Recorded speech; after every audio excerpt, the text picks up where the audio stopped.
All right, people, we are here for the Battle Hub Draft League playoff preview. And I am not alone. I am joined by my fellow commissioners from the commissioner squad. We got Captain B-Nard. How you doing, friend? Hey, I'm doing good, Emerald. Happy to be here, and yeah, BHDL's #1 analyst has returned to talk Absolutely. about the playoffs. There we go. We also have Brandon P. How's it going, my friend? What's up? What's up, guys? Just happy to be here.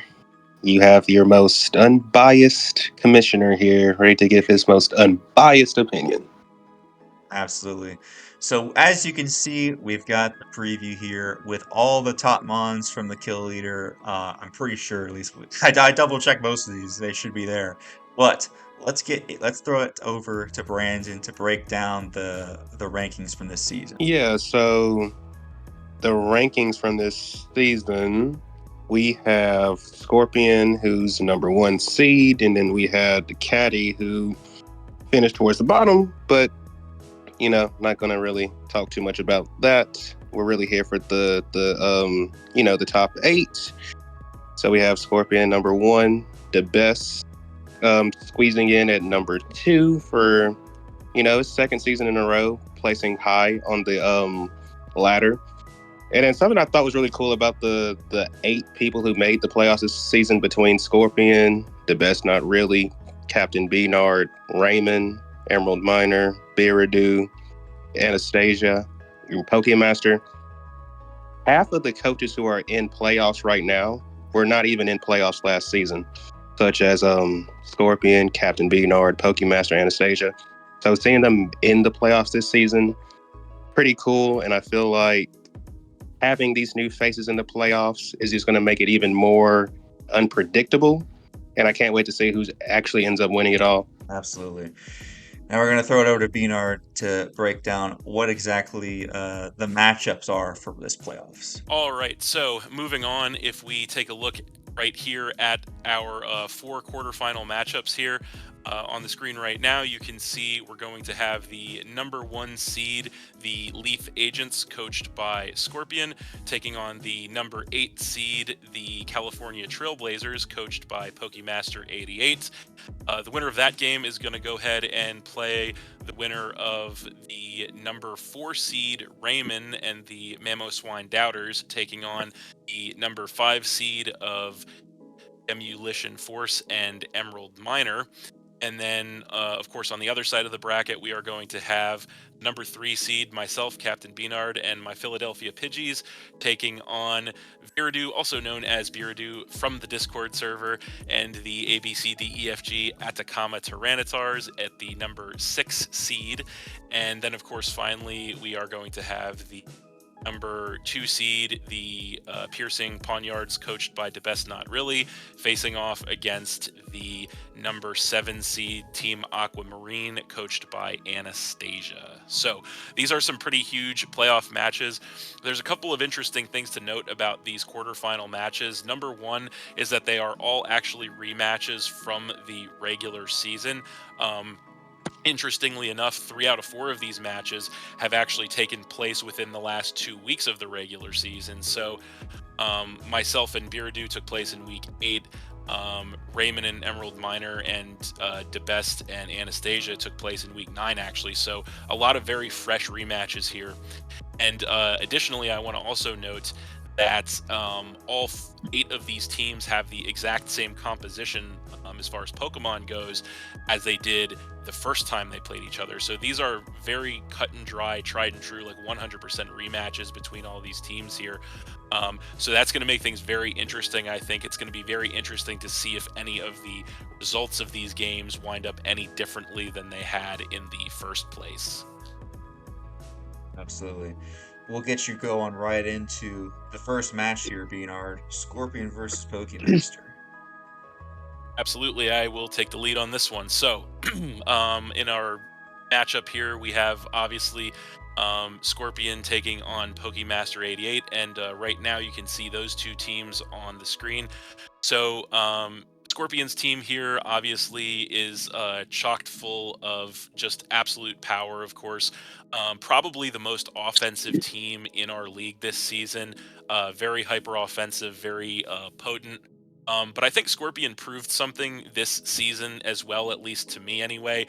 And that was that this team actually could be certainly more defensive than I had initially given it credit for. So if you guys think back to the initial video that we had done on the draft analysis, I did throw a little bit of criticism Scorpion's way because I said that this team didn't really have too much of a defensive backbone on it, and I am fully prepared to admit that this team definitely surprised me as far as its defensive capabilities. I think that it definitely, in the hands of Scorpion, ended up being even more well-rounded than I had initially given it credit for.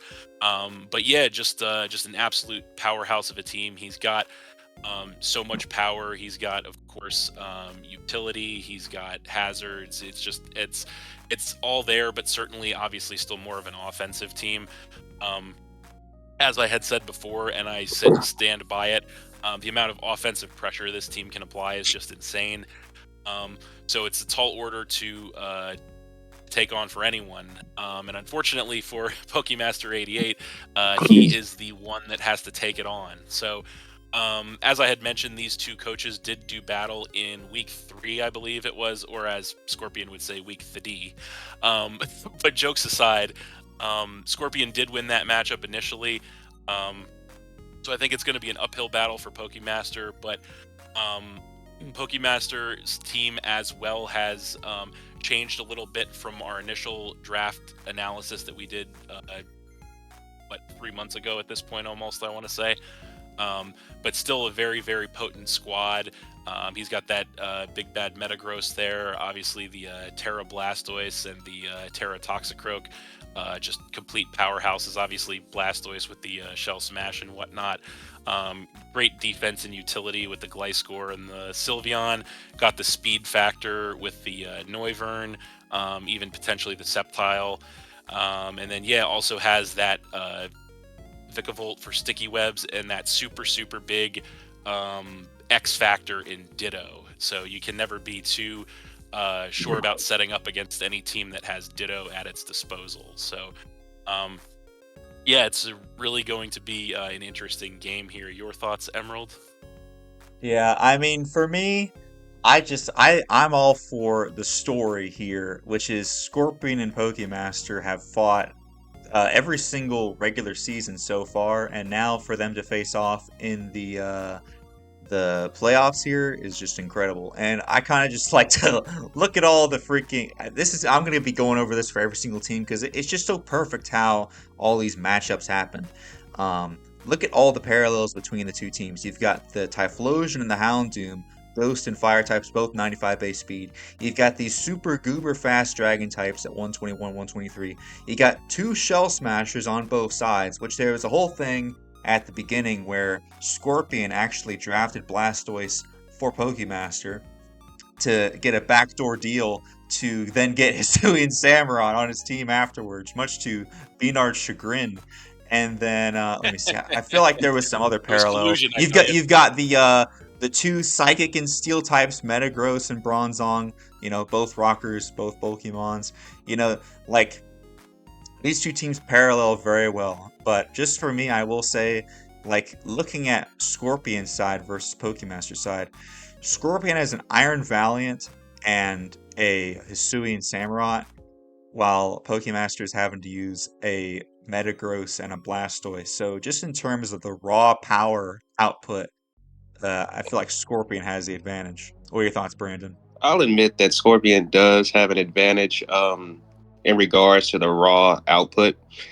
But something I have to give credit to Pokemaster88 for, is even though his team lacks power, he also likes to use, for a lack of better words, I'll say unorthodox sets that in a regular, let's say, Smogon environment, the set itself probably would not work all that well. But in a draft environment, I feel like he's good at like finding the set for the mon that he needs, and like whatever he needs it to do for that week, he's really good at making it do that. And so yeah, like Scorpion has the power, but I feel like Pokemaster has the creativity. So I feel like this is going to be a battle of, you have the analytical player versus the player who just he finds creative ways to try to beat you. And something else about this game is Pokemaster has never beaten Scorpion in draft. And I just know from talking with him and stuff like that, like he's really fired up and determined to, beat him where it, more or less could matter the most, because it's his playoffs. So, you lose, you're out. And I feel like it's going to be a pretty exciting game, especially considering we have two all-time legends, the two Shell Smashers, Torterra, Blastoise. The matchup does not get any better than that. I agree with you guys completely. It's a perfect match on paper. No, I was going to say it's a perfect match on paper, 100%. Go ahead. Yeah, we got the two sucker punchers, the Samurott and the Terra Dark Toxicroak. We've also got the two poison birds, the Pheasantipity and the Gliscor, that are both annoyingly bulky and decently fast. It's crazy. There's so many parallels. But in addition to this, yeah, I know what you're saying, Brandon. Whenever I know that feeling, because I lost to Pokemaster in Season 1 and Scorpion also in Season 1. And the determination I had is really what pushed me over the edge to try as hard as I possibly could to prep and to do well during that match. So that might give Pokemaster the edge that they need. Yeah, I mean, that I'm gonna say that is actually gonna be the X factor in this game, because I think the odds-on favorite to win this one has to be Scorpion for all those aforementioned reasons.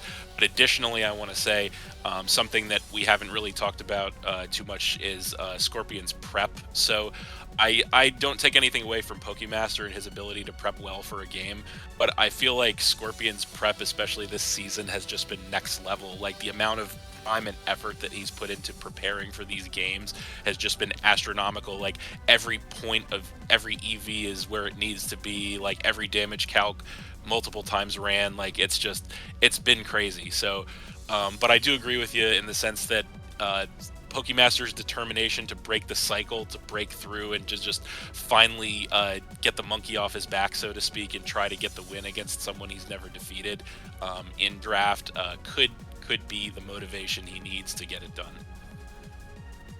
Absolutely. And with that, what do you guys think? Who are you? Oh yeah, well, on in this one?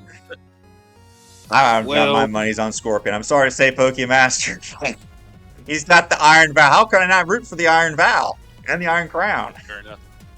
And as much as I hate to vote against one of my closest friends, even I have to give it to Scorpion. Fair enough. As for me, sorry, go ahead. I was going to say, because on paper, to me, Scorpion has the stronger.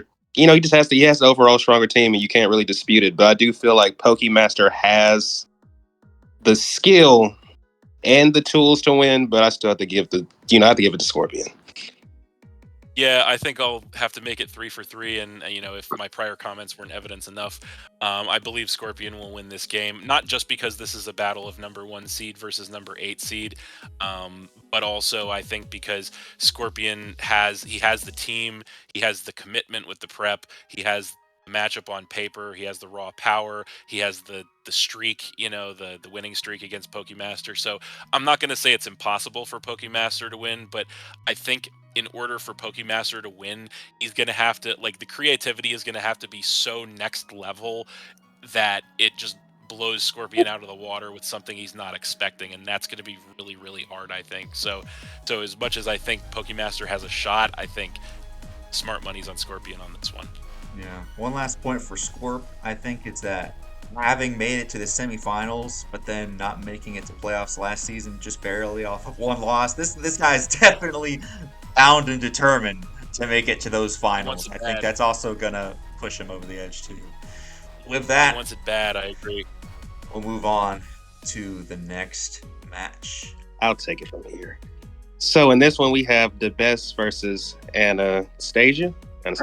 We have the best. His team. We see he has power all throughout the team in the form of the Roaring Moon, the Necrozma, who when he first drafted it. Actually, anytime I see someone draft Necrozma, I used to always just ask the question, what does Necrozma even do? Well, the best showed us what Necrozma can do, because that's currently the kill leader in the entire league, if I'm not mistaken. That's With correct. like 23, 24 kills, somewhere around That there. might even be a record breaker, honestly. I can't remember how much it's been for the other seasons, but 25 is a lot. I think so. Oh, it's definitely a record. I remember last season it was Bisharp with 20, and the season before that it was Sandy Shocks with like 16, 17. So For the yeah, the regular Crosby. season, maybe. I think Iron Leaves might have overtaken it, but I can't remember. But yeah. Oh yeah, that is right.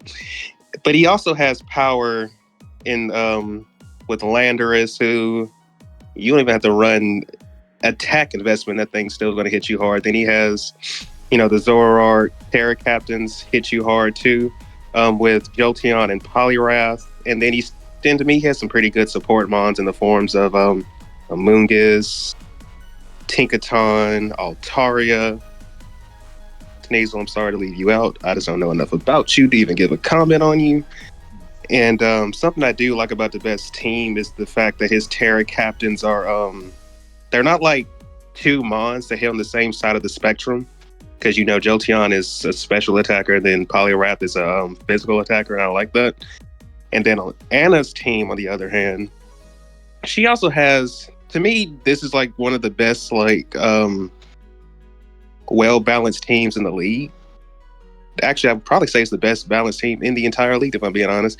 She has power with like the Dragapult, the Gyarados, the Hitmonlee, the Raichu. She has good support in the forms of Incineroar and Screamtail. Incineroar can also, be an offensive threat. Pretty nice walls in the forms of Clodsire and Corviknight, who, to the best of my knowledge, naturally answers each other's weaknesses for the most part. And then Meloetta and Thwackey are there. And I feel like she has some pretty nice Terra Captains too in the forms of Gyarados, Thwackey, and Raichu. These two played last week, if I'm not mistaken. Or it might have been this week. Yeah, they just Week played, 9, so yeah. they're having to go right back into it. And the best, he had a pretty convincing showing against Anna. But despite on paper, to me, Anna has the stronger team, but the best was the one who won, and by a pretty convincing margin at that. But one thing I will say about that game, from what I saw, the best, Anna got to see a lot of what the best had, but it ain't really the same the other way around. Since the best was like, playing the game he was, getting the kills when he was getting them, it kind of also limited how much he got to see what Anna could bring. So going into this game, I feel like Anna has more information on the best than the other way around. Granted, of course, we're expecting everyone to bring different sets, but the fact that they're playing like Emerald just said, back-to-back weeks, we can only expect the sets to only be but like so different. Not too much. But I thought it's going to be a pretty interesting game though. This second go around. Yeah. What do you guys thought? If I can just break down we'll get the parallels out of the way real quick. We've got the two Dragon Dancers on opposing sides. We've got the Lando, former king of OU, versus the also Intimidator and Incineroar, king of VGC. We got the annoying, stealth-rocking, bulky fairies. We've got the normal type special attackers with another type that's weak to Ghost that makes it immune to Ghost with normal Meloetta and Zoroark. We've got the annoying defoggers, Corv and Altaria. And of course, the both the Terra types on Jolteon and Raichu, the annoying mouse. And yeah, I think that's pretty much everything. But yeah, what do you think of B-Nard? So it's interesting because when I look at this match, I agree with something that Brandon said, which was when I look at this match on paper, I actually feel like Anna has the advantage, right? Like you see the Dragapult, you see the Clodsire and Corviknight combo, which is just so hard to break through.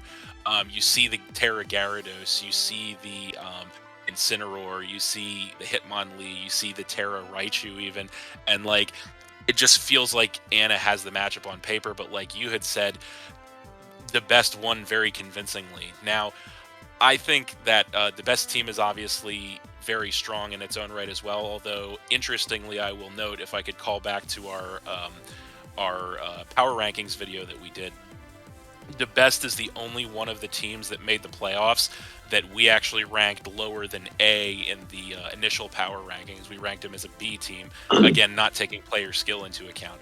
All the other 7 teams were ranked as either A or S. So I think what that says, what that tells us, is it really speaks to how good of a player DeBest actually is. And we've been saying this, I think, for 3 seasons straight now. DeBest, I think, is probably the dark horse to win this whole thing, because he's a player who, he's not super flashy, he's not super braggadocious, he's not like in the server all the time talking, he's not a YouTuber, so you don't see his battles all the time, but he is just an incredibly good player. He's kind of like Raymon Jr., to be completely honest with you, because he's like flying under the radar, you know what I mean? He's doing his thing, he's getting his wins, winning in convincing fashion. I mean, he's number 2 seed for a reason, right?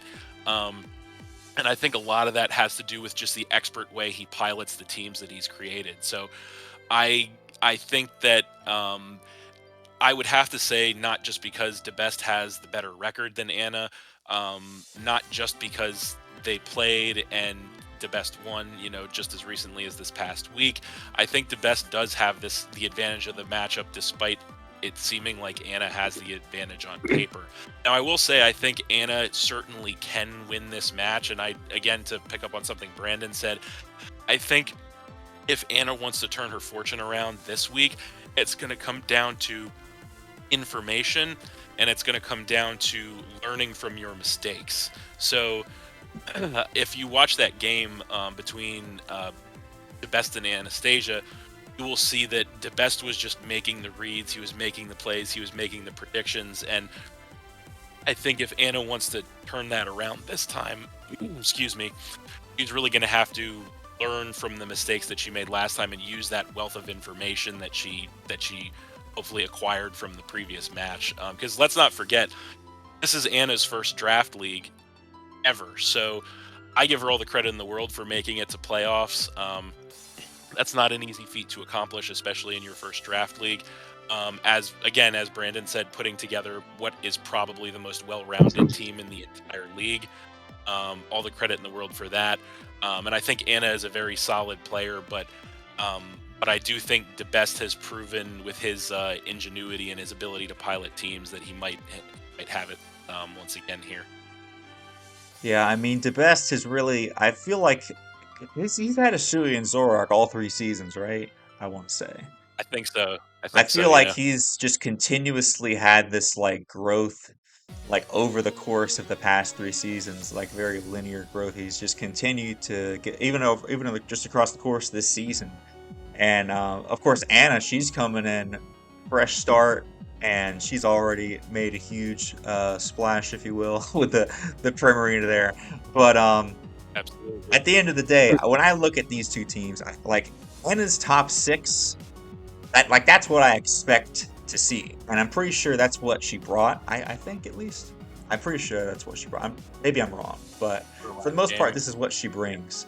Versus DeBest, you look like he's got like Amoonguss and Zoroark, but then he's also got the Necrozma and the Roaring. I mean, like there's a lot more diversity that I just feel like Anna is really gonna have to. Although I will say, this is her strong suit.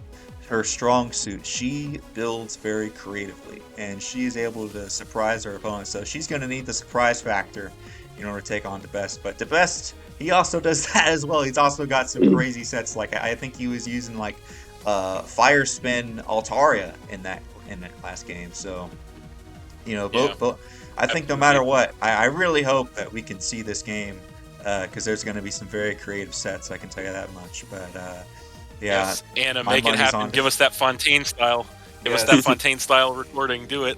absolutely. Please. And if not, then we'll have probably some 30-second clips from the best. But yeah, if I was to say, I'm gonna have to root for. Well, I'll put my money on the best here, but I want both of these players to win.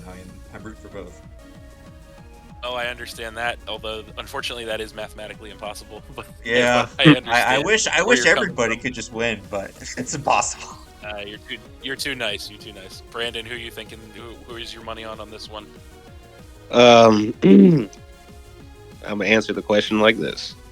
On paper, I would normally go for Anna, but just going based off what I've seen from both players, I have to give the slight edge to the best because, like one of y'all pointed out, Anna, for her to beat the best, she has to, come with something that he's not expecting, and then pretty much be more creative than him, which is his strong suit. So it's kind of like you're trying to be better at someone in a field that they're, no pun intended, the best at. So it's gonna be kind of tough. But so because of that, I'm gonna give the slight edge to the best. But I do feel like Anna has the tools to win this game. And like Yep. B-Nard, I'm also really proud that she's made it this far because, like Emerald said, this is her first draft. Yes, absolutely. And I hate to make it a clean sweep once again, but I'm gonna have to say, if I were a betting man, I would have to bet on the best on this one too. I agree with you. It's kind of like she has to beat him at his own game if she wants to win, and it's not impossible. It is possible for her to do that, but I don't know if I see it happening. And so yeah, I gotta go with the best. I think you get, but I do think if we're doing percentages, I do think this is a closer one to call than the last one we had talked about. But yeah, my money would be on the best on this one as well. Yeah, I think I go maybe 60-40 or maybe 55-45 to best. Fair enough. Definitely 45. Sums it up.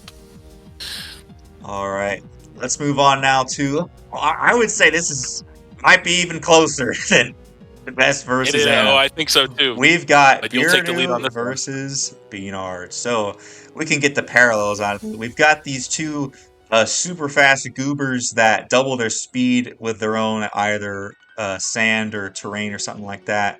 We've got the two weather setters. I think the only other weather setter this entire season was um, out on from Roller. So having these two go at it is pretty epic. And we've got the two Rotoms as well, Rotom Wash versus Rotom Frost. We've got the two late Guardians, Azel versus Mesprit.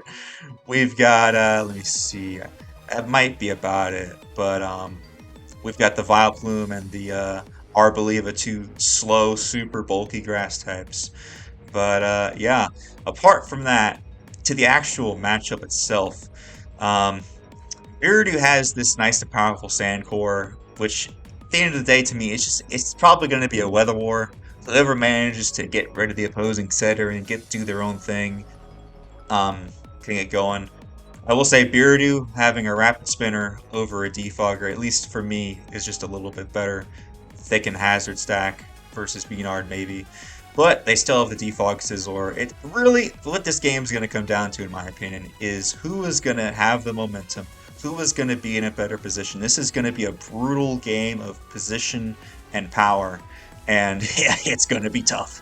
What are you thinking, Brandon? I'm definitely thinking the same thing. Like, I just know when either side releases their video, this is going to easily be 40 minutes or more because just from how they beat Biradu and Captain B-Nard just play in general, they've from what I've seen, they take analytical approaches to their games, and and typically what I see in their games is, like you said, fights for positioning, and I do feel like that's also what it's going to come down to, because they both have the weather, they both have the Mon, they both have a Mon that wants to be the fastest thing on the field. They're going to both be competing for different things, and Athletics is going to be a very interesting game to see, especially considering this is something I've been calling this season Captain B-Nard's redemption arc, because he went from the performance he had last season to, for like the first 5-6 weeks, he was pretty much just dominating the league, and even in the last few weeks he's still been doing good, and now this is his first time back in playoffs since season 1, where he was a semi-finalist, if I'm not mistaken. That's correct. So now he's going to be fighting to, pretty much add on to his accolades. And I know Biradu's going to also be fighting, because if I'm not mistaken, Biradu has never made it past the quarterfinals.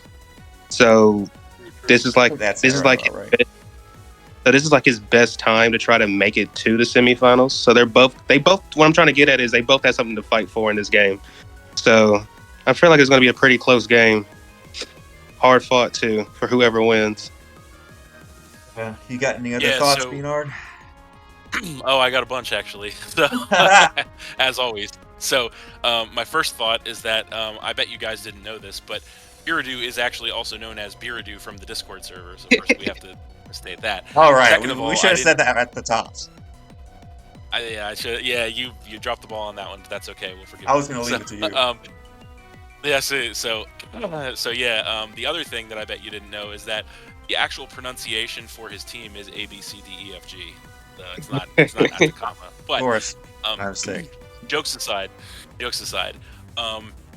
So this match is, in my opinion, and I'm not just saying this because this is my match, I think this is the closest and most hardest to predict match in the entire quarterfinals, and here's why.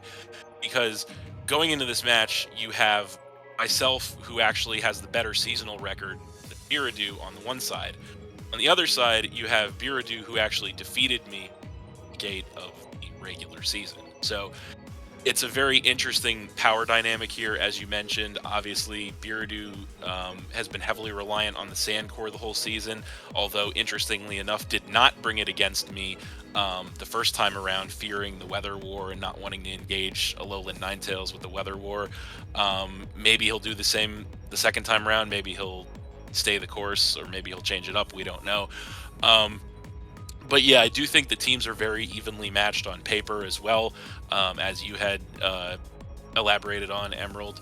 But I also agree with you, Brandon, that both Biradu and I have a lot of motivation to win this game. Because, as you said, Biradu, although he's now been a 3-time playoff contender here, and actually one of only 3 coaches who's appeared in every single BHDL playoffs, the other 2 actually being the last 2 coaches we haven't talked about yet. Despite that fact, he's not made it past the quarterfinals yet, so he really wants to, I'm sure, get over that hump and get back to the get to the semifinals, I should say, for the first time. Similarly, for myself, as you had pointed out, Brandon, I had a great season in Season 1 here in the BHDL, went to the semifinals, was very happy with that performance. Season 2, tried some different things. They did not work out at all for me, and ended up not even making playoffs. Finished second to last, actually. So that was a huge crash and burn for me. So this season, starting off being 6-0 undefeated, being the number 1 seed for several weeks, and then ultimately ending 7-2 at the number 3 seed, was pretty cool for me. As you said, a lot of people have said this, it is true. The Philadelphia Pidgeys redemption arc this season. So getting back to the semifinals means a lot to me as well, because I want to be able to get back to that level that I was at from Season 1. So this is probably the closest, but it's also, I think one of the most important on a personal level to both coaches. So it's going to make both of us just really fight as hard as we can to get this victory here in this game. Team-wise, though, obviously, Biradu has great utility on his team, of course, with the Sand Core, the Tornadus, the Rotom, the Vileplume, the Carbink even, which actually came to the game against me, even though it wasn't that impressive, but, it was there. You have the raw power like the Walking Wake, the Tyranitar, the Excadrill, even the Azelf, too.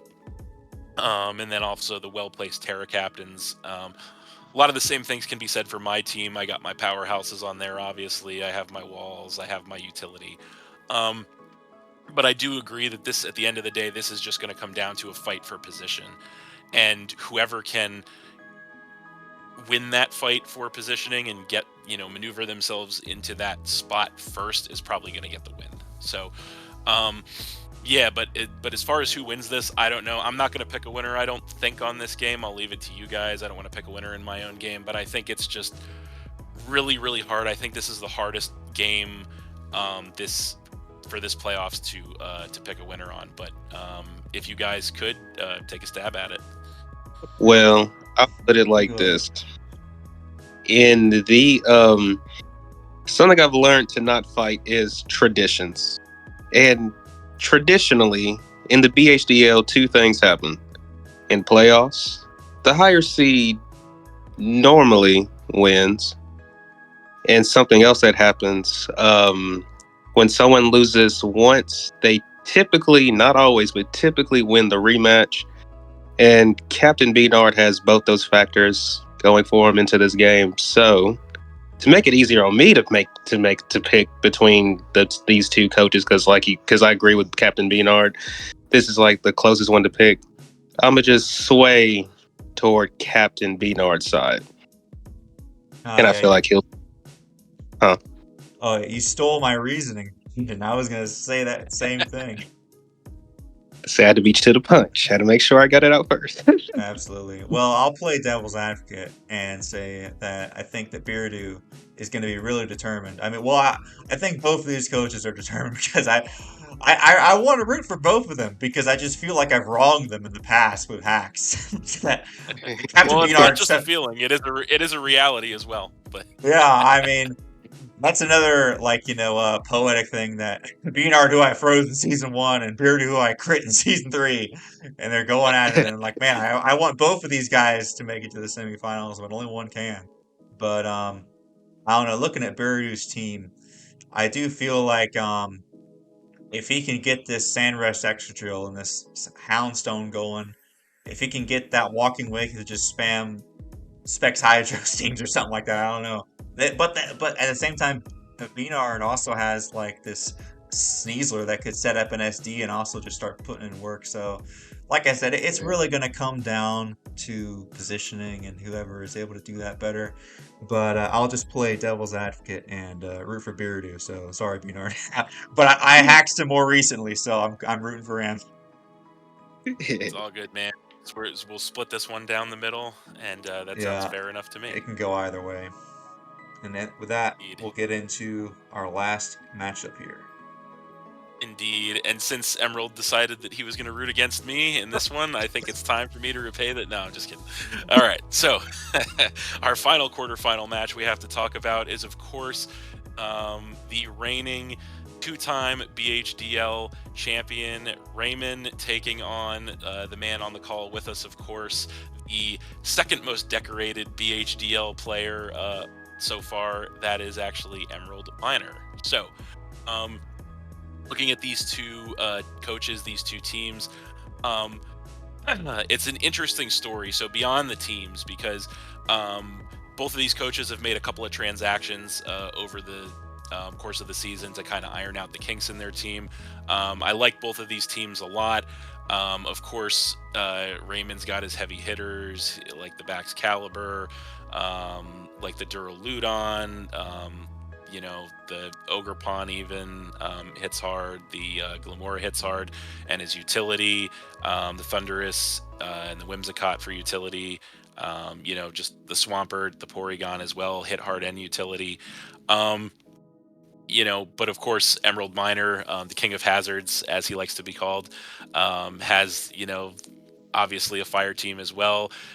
Very well-placed Terra Captains in the Lucario and the Kilowattrel. The absolute power of gouging fire, as we alluded to before. The absolute unpredictability of Mew. The hazard stacking of Ting Lu.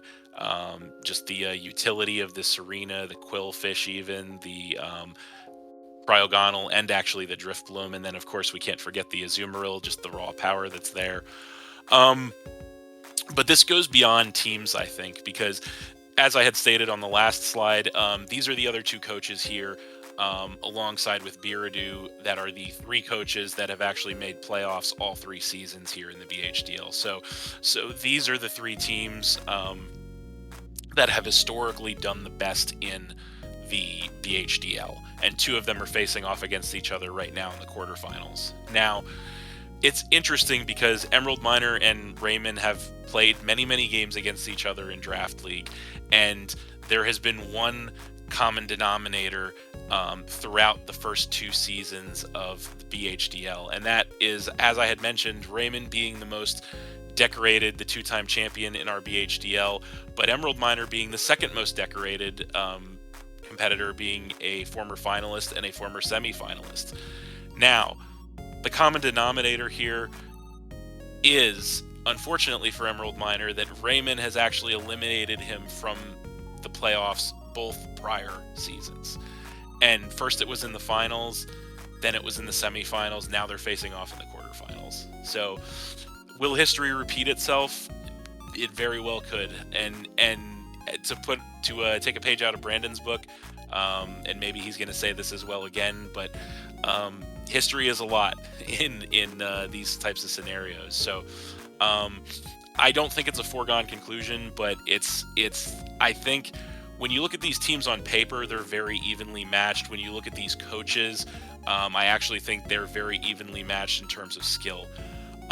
The one difference between the 2 of them that I will state is that, I don't know if you guys will know what I'm talking about when I say this or not, but you know how sometimes in competitions, in sports, in any kind of direct competition, you have a player or an individual or a team, and it just seems like for one reason or a number, that one player, that one team has the number of another player or another team. You guys know what I'm talking about with that?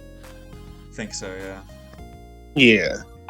So I feel like, and I don't say this with any malice, because I like you, Emerald. I think you're a good player. I think you're a great player, actually, and you have a great team. But it feels like Ray has your number. It just feels like he always finds a way to get under there and just get in there. And I don't know. It's because like it's so evenly matched on paper, skill set so evenly matched. But it feels like Ray has had your number historically. I don't know. Tell me what you think. Do you have any more insight into this huge, big-time rivalry between the 2 of you? Yeah, it definitely feels like that. I will say, though, I heavily respect Raymond, and they are an excellent player. And I have fun every time that we battle. But going into this team, like, it just definitely feels like you said, like, history matters so much. And the fact that we have like fought in like cascading levels of the playoffs, it's just like, man, he's always just standing there. But no matter what, I'm just here to have a good time and have a fun battle against my buddy Raymond. And if I win, great. If I don't, that's okay too. But I'm gonna try my best because I I don't want to lose, so I'm gonna go all out if I can. But yeah, I'll leave it to Brandon to see what their thoughts are. I think going into this game, I feel like it's going to be a very evenly matched game. Both teams are evenly matched on paper.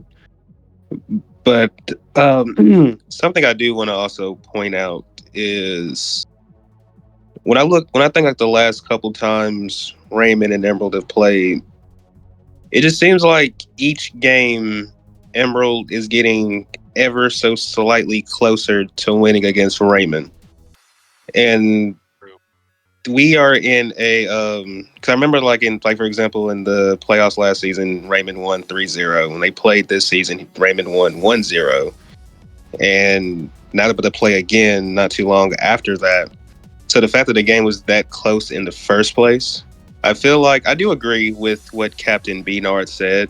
When I've watched all the games between these 2, from the finals to the semifinals last season to the quarterfinals this season, you know, it's kind of weird how that progressed. Y'all went from the finals to the semi Oh yeah, to the I'm quarter. saying. Well, also let's not forget they haven't beaten me every single time. I did win in the regular season of season 1 versus them, but ever since then, yeah. But I do like that progression, and the kind of poetic thing about it too is we kind of switched water types because season 2 they had Azu, I had Ogerpon, and then we switched, Mhm. and then we both got the Dragon Dancing. Like their speed stats are very close, 87, 91, and they're both pretty bulky. We both have the freaking what's it called? We both have, well, they have Azu. I have Azu. They have Meryl. Um, they have a lot of prankster priority. I have a lot of like regular priority. They have the bulky Swampert. I've got the bulky Tinglu and the Quillfish. So once again, just a lot of parallels there. But yeah, overall, I just feel like this is going to be another close matchup in my opinion. But what do you guys think? Oh, absolutely, without question. It's going to be extremely tight, extremely close. I do agree with something you said, Brandon. It's like it always feels like Emerald is just like right there. He's just right there, ready to beat Ray, ready to take him out, ready to snap that streak. And yes, I do. I understand, and you're absolutely right. You have beat him in the regular season, so obviously Emeraldminer is capable of beating Raymon. That's not a question. It's just that when it comes to playoffs, it always seems like Emerald is like right there, like just ready to do it, and Ray finds a way. Like I can't explain it. It is a little mind blowing to me that after all these seasons we've been talking about Ray, and it just like the common denominator with Ray, whether he's playing Emeraldminer or really anyone for that matter, is it's like just when you think somebody finally has him, just when you think he's finally about to go down, he finds a way to get out of it and wins anyway. I Yeah, don't know that how he happened does it. versus Really Anna, don't. and I mean, Brandon, you too. I mean, you fought it for going right from the finals last season into the first battle this season. Yeah, Yeah, most traumatizing stuff ever. But hey, all those listen, games, it was so close. So yeah, I feel yeah, you there. all those games. I think it's like he's right there. It's right there, ready to take him down, and then he somehow finds a way out of it. It's just it's an incredible thing to behold. It really is. Um, but yeah, as far as predictions are concerned, I'm not going to ask Emerald to predict his own game unless he wants to. My My money's on prediction. Raymond. Fair If enough. I'm So, being honest, um, my money's against yes. myself. So I will say, Brandon, what do you think?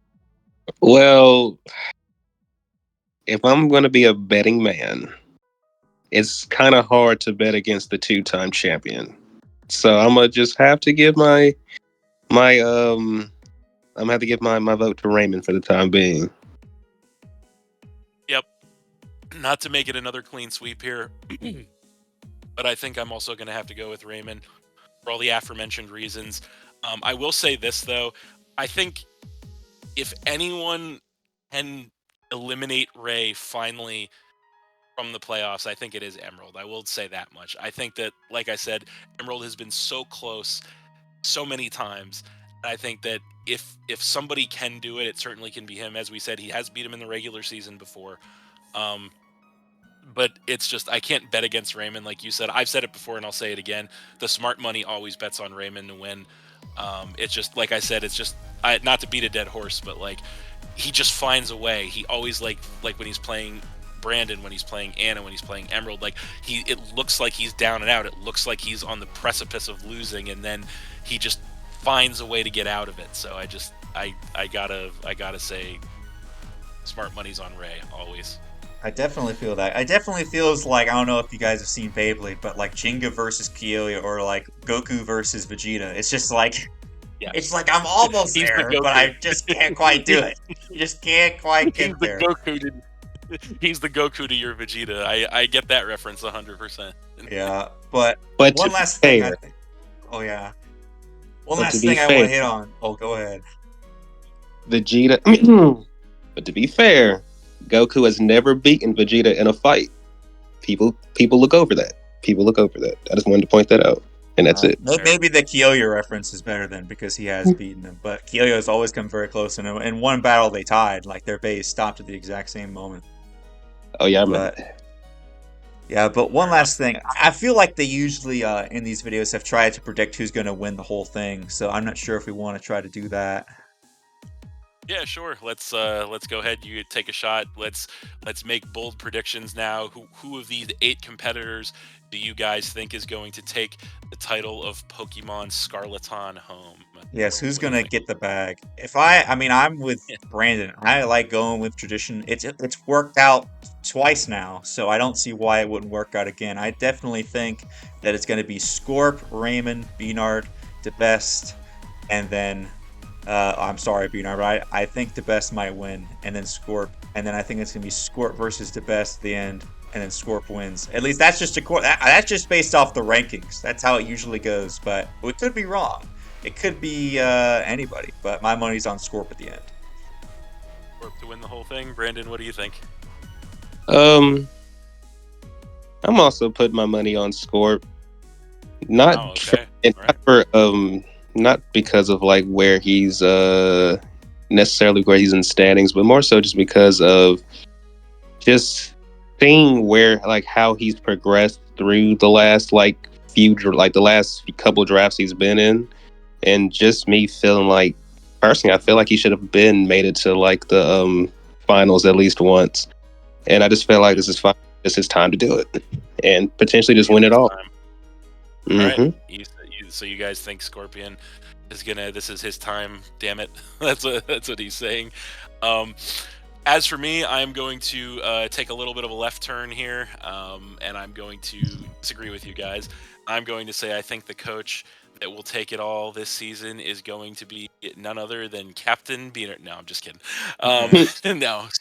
So my true prediction for who's going to win, and this is a little bit of left turn. I'm going to make a bold prediction now, and I'm going to say your BHDL3 champion is this time around going to be the best. Not really. I'm It's gonna my put my second money on the choice. best. Not really. And yes, and here's why is because I think that, like I said, the best not really, I almost view him like Raymond Jr. And I mean that with all the respect in the world to both competitors. I feel like there's so many parallels between the best and Ray, but I feel like Ray's number has to be up. Like, and maybe we're all just missing the boat here, and it's going to be Raymond again. I don't know. I think maybe part of it is on our part. I think part of it is like we're just yearning for a changing of the guard moment, perhaps.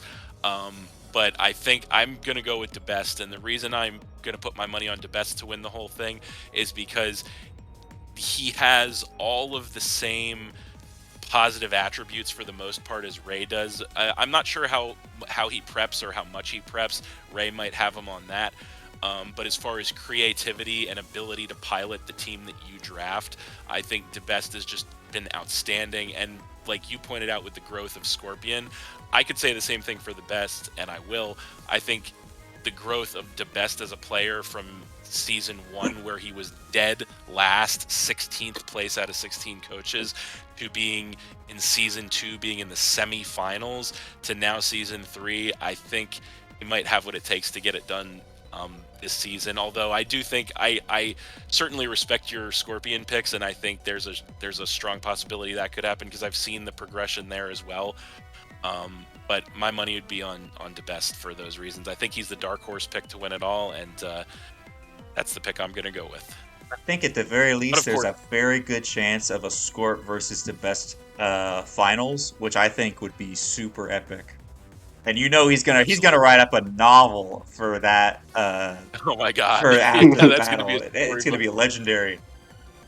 Now, in order for that to happen, though, but I think the X factor that we'd be remiss if we didn't talk about here is that in order for any of what we're saying to happen, one thing that has never happened before in this league has to happen, and that's somebody has to eliminate Raymond, and it's got to be either Emeraldminer in the quarterfinals, or perhaps the winner of Scorpion and Pokemaster in the semifinals if Raymond wins against Emeraldminer, or any of the other coaches in the finals if he wins that one too. So somebody has to take it from Ray, and that's I can't understate this enough. That is not going to be an easy thing to do, to take it away from Raymond. That is going to be perhaps harder than winning the entire damn thing itself. Is eliminating Raymond from this tournament, because no one's been able to do it yet. So it's going to be That's exciting either way. I'm very excited to see what happens with these games, all of them actually. Yeah, that's the beauty of it. All these traditions, only so many of them can stay together. Either Raymond wins the whole thing again, or we stick with the based off the standings who wins. So that's the beauty of it, is all the storylines and all the different people. Like the fact that you guys ever just think about the fact that we're all living our own lives and we're all just like doing our own thing, but then these 8 people are all gonna compete. It's crazy, bro. Absolutely, it is 100%. All right. Any closing thoughts, Brandon? Not really. I think I've had a chance to say everything that I wanted to say. I'm really looking forward to the playoffs this season, because, like something I said earlier, half the coaches who are participating this time around weren't even in playoffs last season. So it's like, I like it in the sense of you see the story, but you don't know what direction it's going to go. Absolutely. I agree completely. And like I said, my thought is I think maybe this season more so than any of the other seasons, I think I'm just very interested to see who wins these games and who can take it home. And I'm just very, very interested to see how it plays out. It's going to be a beautiful thing to watch. And with that, Indeed. folks, we will conclude this video. And be sure to check out the games as they have. Be sure to subscribe to all the coaches. I'll put all the coaches with YouTubes in the description to be sure to check them out. And watch the games when they come out. And until then, we'll see you next time. Bye. See you guys.